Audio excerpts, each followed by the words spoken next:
16 मई की रात हिसार में एफआईआर दर्ज हुई। 17 मई से मीडिया में ज्योति मल्होत्रा को लेकर खबरें आनी शुरू हो गई। ज्योति के साथ साथ 12 और लोगों को भी गिरफ्तार किया गया, लेकिन उन 12 में से 11 के नाम शायद बहुत लोगों को पता भी ना हो। सारा फोकस ज्योति मल्होत्रा पर। उसकी वजह भी है, ज्योति मल्होत्रा एक यूट्यूबर, करीब 4.25 लाख के करीब सब्सक्राइबर, इंस्टाग्राम पे करीब 1.5 लाख के आसपास फॉलोअर्स, और एक ब्लॉगर, ट्रैवल ब्लॉगर। अब उसके बाद से लगातार मीडिया, सोशल मीडिया, हर जगह पे खबरें चल रही हैं, अलग अलग हेडलाइंस हैं। मीडिया में जो खबरें चल रही है उसके हिसाब से वो सारी चीज़ें जो सीक्रेट थी उसका खुलासा हो चुका है। मीडिया ने ये दिखाया कि ज्योति की एक डायरी भी दिखाई है जिसमें वो पाकिस्तान के बारे में बात कर रही है, लव यू, और किसी शादी की भी बात कर रही है। फिर कुछ खबरें चली कि उसने पाकिस्तान में शादी भी कर ली। कुछ लोग तो ये भी कह रहे थे कि वो प्रेग्नेंट भी है।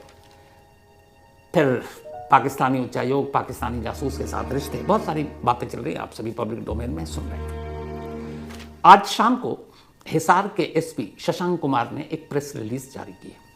ये वही प्रेस रिलीज है, 2 पन्नों की ये प्रेस रिलीज है जो हरियाणा पुलिस या हिसार पुलिस और हिसार के जो कप्तान हैं, पुलिस अधीक्षक हिसार शशांक कुमार की तरफ से जारी की गई। हूबहू पहले आपको ये प्रेस रिलीज पढ़ा देता हूँ, इसके बाद आगे की कहानी आगे। 21/5/2025 यानी आज की तारीख 16 मई को हिसार पुलिस ने ज्योति मल्होत्रा पुत्री हरीश मल्होत्रा वासी हिसार को 152 BNS और सरकारी गोपनीय अधिनियम के तहत गिरफ्तार किया था। कुछ भारी भरकम शब्द, उसको आसान भी कर देता हूँ। ज्योति मल्होत्रा कुछ PIOs यानी पाकिस्तानी इंटेलिजेंस ऑपरेटिव के संपर्क में थी और कुछ सूचनाओं का आदान प्रदान किया गया था। 18 मई के प्रेस कॉन्फ्रेंस के बाद ये पहला प्रेस नोट जो एफआईआर में दर्ज था वो इल्जाम बता दिया कि PIOs के साथ संपर्क में थी, सूचना आदान प्रदान करने की शिकायत थी। पुलिस ने आरोपी से 3 मोबाइल फोन, 1 लैपटॉप और कुछ अन्य इलेक्ट्रॉनिक उपकरण कब्जे में लिए। यानी ज्योति मल्होत्रा के 3 मोबाइल फोन, 1 लैपटॉप और कुछ और इलेक्ट्रॉनिक डिवाइस। इसके साथ ही कुरुक्षेत्र के रहने वाले हरकीरत को भी पूछताछ के लिए बुलाया गया। हरकीरत वही हैं जो बैसाखी के मौके पर पाकिस्तान जत्था भेजते हैं श्रद्धालुओं का। हरकीरत वीज़ा सेवा उपलब्ध कराता है। पुलिस ने हरकीरत से 2 मोबाइल फोन कब्जे में लिए। हरकीरत को फिलहाल गिरफ्तार नहीं किया गया। ज्योति और हरकीरत से बरामद मोबाइल फोन, लैपटॉप और इलेक्ट्रॉनिक उपकरणों को जांच के लिए फॉरेंसिक लैब भेजा गया, जहां जांच जारी यानी इन्वेस्टिगेशन जारी है। अभी तक जांच का परिणाम हिसार पुलिस को सौंपा नहीं गया है। यानी जो लैब में मोबाइल फोन, लैपटॉप, सारी चीजें भेजी गई हैं उसकी रिपोर्ट हिसार पुलिस को अभी मिली ही नहीं है। आरोपी ज्योति 5 दिन से पुलिस रिमांड पर है। हिसार पुलिस इस मामले की गहनता से जांच कर रही है। प्रोटोकॉल के तहत कुछ केंद्रीय जांच संस्थाओं ने भी आरोपी ज्योति से पूछताछ की है। यह देखा जा रहा है कि जांच के दौरान प्रिंट, इलेक्ट्रॉनिक और सोशल मीडिया पर बहुत सी तथ्यहीन यानी गलत खबरें चल रही हैं। तथ्यहीन खबरें न सिर्फ जांच को प्रभावित करती हैं बल्कि ऐसे मामलों में सीधे तौर पर राष्ट्रीय सुरक्षा को भी प्रभावित करती हैं। प्रिंट, इलेक्ट्रॉनिक्स और सोशल मीडिया पर फैली कुछ अफवाहों का खंडन करते हुए ये स्पष्ट यानी साफ किया जाता है। अब यहाँ पर 7 पॉइंट इस प्रेस रिलीज में हिसार पुलिस ने भेजा है, अपने बयान में जारी किया। एक पॉइंट और फिर वो क्यों लिखा वो भी बताता हूँ। पहला, पूरे मामले में जांच हिसार पुलिस कर रही है और आरोपी यानी ज्योति मल्होत्रा हिसार पुलिस की ही हिरासत में है। कुछ केंद्रीय जांच संस्थाएं आरोपी से वक्त वक्त पर या समय समय पर पूछताछ कर रही हैं, पर इनमें से किसी भी संस्था को आरोपी की हिरासत नहीं सौंपी गई। ये पहला ये है कि पूरी पूछताछ हिसार पुलिस कर रही है। सेंट्रल एजेंसियां ने भी कुछ पूछताछ की, लेकिन ज्योति मल्होत्रा की हिरासत, कस्टडी किसी भी सेंट्रल एजेंसियां अगर हम बात करें तो NIA ही मेन आता जो मीडिया में चल रहा है। तो हिसार पुलिस ने इस बात को गलत बताया, खंडन किया है कि ज्योति मल्होत्रा की कस्टडी या उसे चंडीगढ़ ले जाया गया, वहाँ पूछताछ हुई है, NIA पूछताछ कर रही है या फिर IB पूछताछ कर रही है। ये सब खबर गलत है। हिसार पुलिस के ही कब्जे में है। 5 दिन की पुलिस हिरासत मिली थी। 17/5/22 शायद का लास्ट डे है और अभी तक किसी जांच दूसरी एजेंसी ने पूछताछ के लिए ज्योति मल्होत्रा को अपनी हिरासत में नहीं लिया, जबकि ये खबर मीडिया में चली कि NIA की कस्टडी में भी है। तो पहली सफाई। दूसरा, आरोपी की किसी भी सैन्य, ये बहुत जरूरी है, आरोपी की किसी भी सैन्य, रक्षा या रणनीतिक जानकारी, मतलब मिलिट्री, डिफेंस या फिर ऐसी स्ट्रेटेजिक जो होती है जगह, लोकेशन, जानकारी तक पहुंच होने पर अभी तक कोई सबूत नहीं मिला है। यानी ज्योति मल्होत्रा की किसी मिलिट्री इस्टेब्लिशमेंट, किसी डिफेंस इस्टेब्लिशमेंट, किसी स्ट्रेटेजिक ऐसी जगह जो हमारे देश की सुरक्षा के लिहाज से बेहद अहम है, वहां तक उसकी पहुंच के कोई सबूत नहीं मिले। तो जब पहुंच ही नहीं होगी तो वो इन्फॉर्मेशन क्या निकालेगी वहां से। तीसरा पॉइंट, पुलिस ने जो इलेक्ट्रॉनिक उपकरण को जब्त किया था ज्योति मल्होत्रा के 3 मोबाइल लैपटॉप को, उसको जांच के लिए फॉरेंसिक लैब भेजा गया, जहां अभी जांच जारी है। अभी इस जांच की रिपोर्ट हिसार पुलिस को मिली नहीं है, पुलिस को यह रिपोर्ट सौंपी नहीं गई है। आरोपी के व्हाट्सएप चैट के बारे में अभी कुछ भी हम नहीं कह सकते। अब ये तीसरा पॉइंट ये है कि अभी जो मोबाइल फ़ोन है, जो लैपटॉप है, वो फॉरेंसिक लैब में है। उस लैब की रिपोर्ट हिसार पुलिस को मिली नहीं, लेकिन मीडिया, सोशल मीडिया पर बाकायदा ज्योति मल्होत्रा के व्हाट्सएप चैट चल रहे हैं। अब जब फ़ोन कब्जे में लिया हिसार पुलिस ने, भेजा फॉरेंसिक लैब को, लैब से वो रिपोर्ट सीलबंद लिफाफे में आएगी, लेकिन मीडिया में वो सारे व्हाट्सएप चैट चल रहे हैं। तो फिर ये चैट कहाँ से आए? क्या ये चैट सही है या फेक है? ये सवाल इसलिए उठ रहा क्योंकि हिसार पुलिस खुद कह रही है कि आरोपी के व्हाट्सएप चैट के बारे में हम अभी कुछ कह ही नहीं सकते क्योंकि रिपोर्ट तो आई ही नहीं हमारे पास। चौथा, कुछ मीडिया, सोशल मीडिया पर ज्योति मल्होत्रा के डायरी के कुछ पन्नों को दिखाया जा रहा है, जिसमें कई तरह की बातें हैं। वो पाकिस्तान के लिए किसी से लव यू भी बोलती है, किसी को पसंद करने की बात कर रही है, किसी शादी की बात कर रही है। वो डायरी के पन्ने हर जगह चल रहे हैं। हिसार पुलिस का कहना है कि जो डायरी के पन्ने इस वक्त मीडिया या सोशल मीडिया पर दिखाए जा रहे हैं, न उसे पुलिस ने अपने कब्जे में लिया था, न उनके कब्जे में है। मतलब इस डायरी की सच्चाई क्या है, हिसार पुलिस को नहीं मालूम। हिसार पुलिस के पास ऐसी कोई डायरी है ही नहीं। तो अब रिपोर्टर के पास वो डायरी कहाँ से आई? क्या वो डायरी असली है या फेक है? ये अपने आप में एक सवाल है। पांचवा पॉइंट, ज्योति मल्होत्रा यानी आरोपी के 4 बैंक अकाउंट की जांच की गई। पैसों के लेन देन के बारे में अभी कुछ नहीं कह सकते। यानी 4 बैंक अकाउंट है ज्योति मल्होत्रा के, चारों की जांच की गई, लेकिन अभी तक की जांच में कोई ऐसी चीज नहीं मिली है जो शक पैदा करे। इसका मतलब यह है कि टिप्पणी नहीं की जा सकती। 6,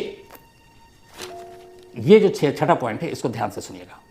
ज्योति मल्होत्रा यानी आरोपी निश्चित ही ये जानते हुए कि कुछ लोग PIOs यानी पाकिस्तानी इंटेलिजेंस ऑपरेटिव है, एक तरह से पाकिस्तान में जासूस है, उनसे संपर्क में थी। यानी ज्योति को ये पता था कि ये PIO है, पाकिस्तान इंटेलिजेंस ऑपरेटिव के लोग हैं, लेकिन फिर भी वो उनके कांटेक्ट में थी।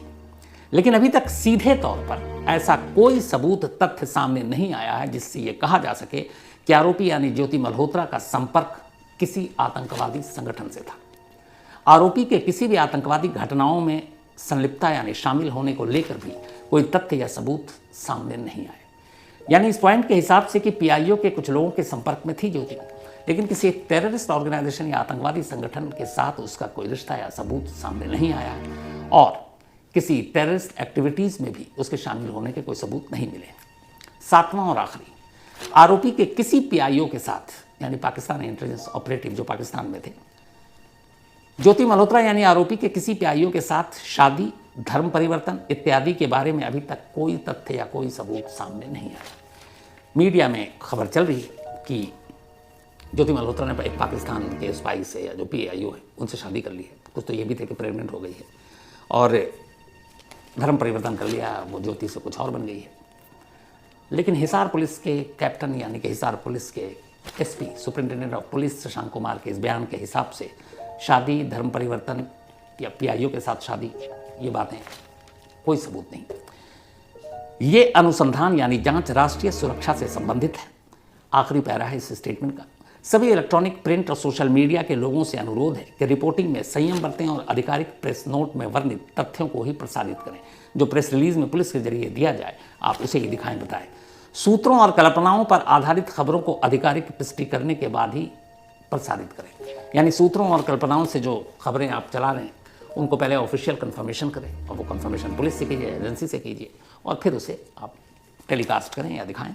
नीचे लिखा है पुलिस अधीक्षक हिसार। तो 7 पॉइंट है। इन 7 पॉइंट में पूरी कहानी है। ज्योति मल्होत्रा 16 मई की रात से हिसार पुलिस के कब्जे में है। 17 मई को उसको कोर्ट में पेश किया गया था, जहां से उसको 5 दिन की पुलिस कस्टडी मिली है, जो शायद कल खत्म होगी। अब पुलिस को और ज़रूरत पड़ेगी तो पुलिस कस्टडी में वो रहेगी, वरना उसको जुडिशियल कस्टडी में जेल भेज दिया जाएगा। इस दौरान कुछ एजेंसियों ने भी उससे पूछताछ की, उसके घर की तलाशी ली गई, लैपटॉप, फ़ोन मिले हैं। एक आगे बढ़ूँ उससे पहले उस दिन मैंने आपको एक बाइट सुनाई थी इन्हीं SP शशांक कुमार की। वो बाइट भी बहुत कुछ कह गया था जो उन्होंने कहा था, और ये शायद उसी का एक्सटेंशन है ये जो प्रेस रिलीज है। तो एक बार रिकॉल करने के लिए वो बाइट सुन लीजिए। अभी जैसे कि मैंने बताया, उनके इलेक्ट्रॉनिक डिवाइसेस की अभी एग्जामिनेशन हमारी नहीं हो पाई है, तो जब एग्जामिनेशन हो जाएगी तो वो पिक्चर और बेटर क्लियर हो जाएगी। बट लेकिन जैसा मैंने आपको बताया कि अभी तक हमारे पास इसका एविडेंस नहीं है कि क्या इसके पास पास ऑन तो कोई तब करेगा जब उनके पास इन्फॉर्मेशन होगी। तो बाकायदा कैमरे के सामने शशांक कुमार एसपी हिसार ये बात कह रहे हैं कि अभी तफ्तीश जारी है, कोई ऐसी चीज़ मिली नहीं और कोई इन्फॉर्मेशन पास ऑन तब करेगा जब उसके पास इन्फॉर्मेशन हो। इस रिलीज़ के हिसाब से जिसमें साफ साफ कहा जा रहा है पॉइंट नंबर 2 में कि ज्योति के पास किसी भी सैन्य, रक्षा या रणनीतिक जानकारी तक पहुंच होने के बारे में कोई सबूत सामने नहीं आया। अब एक जासूस का काम क्या होता है? एक जासूस का काम यही होता है कि वो ऐसी इन्फॉर्मेशन पास करे अपने दुश्मन देश को। तो अब सवाल ये है कि इस हिसाब से अभी तक के ऐसी एक भी क्लासिफाइड इन्फॉर्मेशन, जो मैंने पहले दिन आपको बताया था, ऐसी कोई सेंसिटिव डॉक्यूमेंट्स, ऐसी कोई और जानकारी ज्योति मल्होत्रा के खिलाफ अब तक की तफ्तीश में सामने नहीं आई। लेकिन पाकिस्तानी हाई कमीशन का एक ऐसा स्टाफ जो फ्रंट डेस्क पे बैठा हुआ है वहाँ के वीज़ा डिपार्टमेंट में, जिसका काम ही है यहाँ कर जासूसी के लिए लोगों को फांसना, वो दानिश ज्योति मल्होत्रा के संपर्क में थी। उसके साथ फ़ोन पे बात होती थी, मैसेज करती थी। ये पुख्ता है और ये सही है। इसके अलावा जब वो पाकिस्तान गई अपना ट्रैवल तो ब्लॉग बनाने के लिए, उसमें वो और 3 लोगों से मिली जो PIO निकले, ये भी सच है। उनके साथ भी उसका बाद में भी कनेक्शन था। तो इस कहानी के 2 पहलू हैं। एक, जो पाकिस्तानी शायद जासूस है उनके साथ रिश्ता है। दूसरा ये कि क्या ज्योति गद्दार या जासूस है। तो 16, 17, 18, 19, 20, 21 कितने दिन हो गए हिसार पुलिस के कब्जे में ज्योति मल्होत्रा को। अब तक पुलिस खुद ही स्टेटमेंट जारी कर बहुत कुछ बता सकती थी और अब तक सेंट्रल एजेंसी जैसे NIA की कस्टडी में होना चाहिए था ज्योति को, क्योंकि ये देश से जुड़ा हुआ मामला था, जासूसी से जुड़ा हुआ मामला था, वो भी पाकिस्तान से तार जुड़ रहे थे। लेकिन ज्योति अब भी हिसार पुलिस की ही कस्टडी में है। जो लोग कानून समझते हैं या इस तरह के केसेस को समझते हैं, जितने एक्सपर्ट्स, वो इससे ही अंदाज़ा लगा लेंगे कि अगर 5 दिन से ही वो सिर्फ हिसार पुलिस की कस्टडी में है और किसी सेंट्रल एजेंसी ने उसकी कस्टडी लेने की कोशिश नहीं की अभी तक, तो फिर केस क्या है। ये इशारा होता है समझने के लिए। लेकिन जिससे मैं भी जुड़ा हूँ, मीडिया, हम ऐसी खबरें जिसमें लोगों का इंटरेस्ट होता है, हर रिपोर्टर अपने अपने एंगल, अपने अपने दिमाग से, अपने अपने तरीके से उन खबरों को पेश करता है। फिर हम एक राय कायम करते हैं, फिर एक राय बनाते हैं और उस राय बनाने के बाद उस राय से आप सब भी सहमत हो जाते हैं। और फिर बाद में जब वो राय जो आपने बना लिया, जो हमने बना लिया, वो गलत साबित होता है, तो फिर हमें गुस्सा आता है और हमें लगता है कि नहीं, पुलिस बिक गई है, CBI बिक गई है, सब गलत है, सब बिके हुए, मीडिया भी बिका हुआ है। कोलकाता आरजीकर के केस को याद कीजिए, राय वही बनाई थी हम लोगों ने, गैंग रेप है और 1 से ज़्यादा लोग हैं, पर CBI नहीं कहा नहीं, एक ही और रेप, गैंग रेप नहीं है। शुरू से ही मीडिया में जो खबरें चलती हैं वो असल में लोगों के दिमाग तक जाती हैं और फिर हमें लगता है वही सच्चाई है। लेकिन जब असली सच्चाई सामने आती है तो फिर हम ठगा हुआ महसूस करते हैं। हमें लगता है कि नहीं यार, इतने दिन तक तो गैंग रेप चला रहे थे, अब अचानक रेप कर रहे हो, इसका मतलब है CBI भी बिक गई, तुम भी बिक गए। बड़ा आसान होता है ये कहना। असल में जब तक फैक्ट्स, तथ्य, बाकी चीज़ें जो जितनी हैं, और आज का तो दौर ऐसा है कि जैसे आप यकीन मानिएगा, जब ये प्रेस रिलीज़ आई हिसार के SP की तरफ से, तो इतनी सारी खबरें आ चुकी हैं कि अब पुलिस की तरफ से जारी प्रेस रिलीज़ को भी लेकर डाउट होता है कि क्या पता ये भी किसी ने भेज दिया हो, ये फर्जी हो।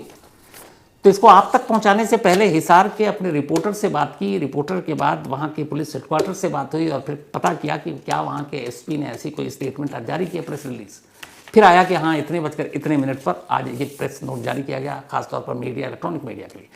तब जाकर अब सोचे कि पुलिस के प्रेस रिलीज़ पर भी अब डाउट हो रहा, शक हो रहा, शक होना चाहिए, क्योंकि आज के इस दौर में, फेक न्यूज़ के दौर में, कब कहाँ से सोर्स जो इन्फॉर्मेशन है न्यूज़ की, कब कहाँ से कैसे आ जाए कुछ पता नहीं। अब जैसे इसी नोट के ज़रिए ये लग रहा है कि अब पता नहीं वो जो डायरी चल रही है, डायरी के पन्ने अलग अलग, वो कितना सही है कितना गलत है।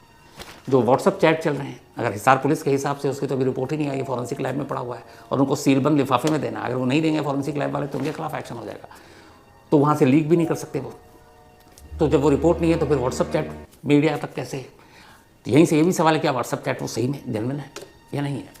तो आजकल मैं खुद कहता हूँ, आपसे बाकी छोड़िए, मैं भी अगर कुछ कहता हूँ तो उसको ज़रूर क्रॉस चेक कीजिए, क्योंकि हो सकता है मैं भी किसी चीज़ का शिकार हो गया हूँ, गलत इन्फॉर्मेशन मिली और मैंने आँख बंद करके भरोसा किया और आप तक पहुँचा दिया और कल मैं गलत हो गया। और अगर 2-4 बार ऐसे ही मैं गलत हो गया तो फिर आप मुझे सुनेंगे क्यों? बिल्कुल नहीं सुनेंगे। लेकिन हाँ, इसके साथ एक और भी चीज़ है कि जब कोई स्टोरी आती है तो उसके फैक्ट्स और बाकी चीज़ों के साथ शुरुआत में ही जैसे थोड़ा सा एहसास हो जाता है कि यह है क्या।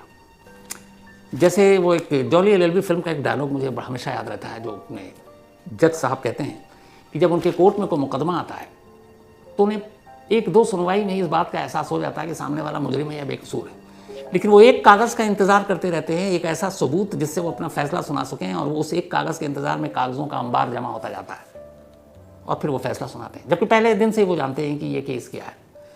सेम ऐसे ही होता है कि बहुत सारे ऐसे केस होते हैं जिससे हम लोगों को शुरुआत में ही कुछ ऐसे फैक्ट्स, कुछ पुलिस वाले जो इंट्रोगेशन कर रहे हैं, थोड़ा सा अंदाज़ा हो जाता है, या कुछ ऐसी चीज़ें होती हैं जिससे अंदाज़ा हो जाता है। जैसे एक बेसिक चीज़ है कि अगर एक खूंखार टेररिस्ट है और उसके देश के अलग अलग हिस्सों में कई आतंकवादी वारदात किए हैं, तो अब मान के चलिए कि वो ज़्यादा दिन तक लोकल पुलिस के कब्जे में नहीं रहेगा, फिर उसको सेंट्रल एजेंसी लगेगी, सेंट्रल एजेंसी को केस सौंप दिया जाएगा। उसी तरह अगर कोई स्पाई है, जासूस है और ख़तरनाक है, वो भी नहीं होगा। तो ये छोटे छोटे इशारे भी दे देते हैं उस केस के बारे में। तो इसीलिए आज के दौर में खबरों का जो ये विस्तार है, जिस तरीके से न्यूज़ आ रही है, और सोशल मीडिया के इस दौर में कौन सही है कौन गलत है, इसको पकड़ना और समझना बड़ा मुश्किल हो गया है। और मेरी यही कोशिश होती है कि हर तरह से जब टटोल लें तब आप तक पहुँचाएँ। तो ये कहानी जो थी मल्होत्रा के केस के इन्वेस्टिगेशन की, जो अभी तक की रिपोर्ट है आपके सामने थी।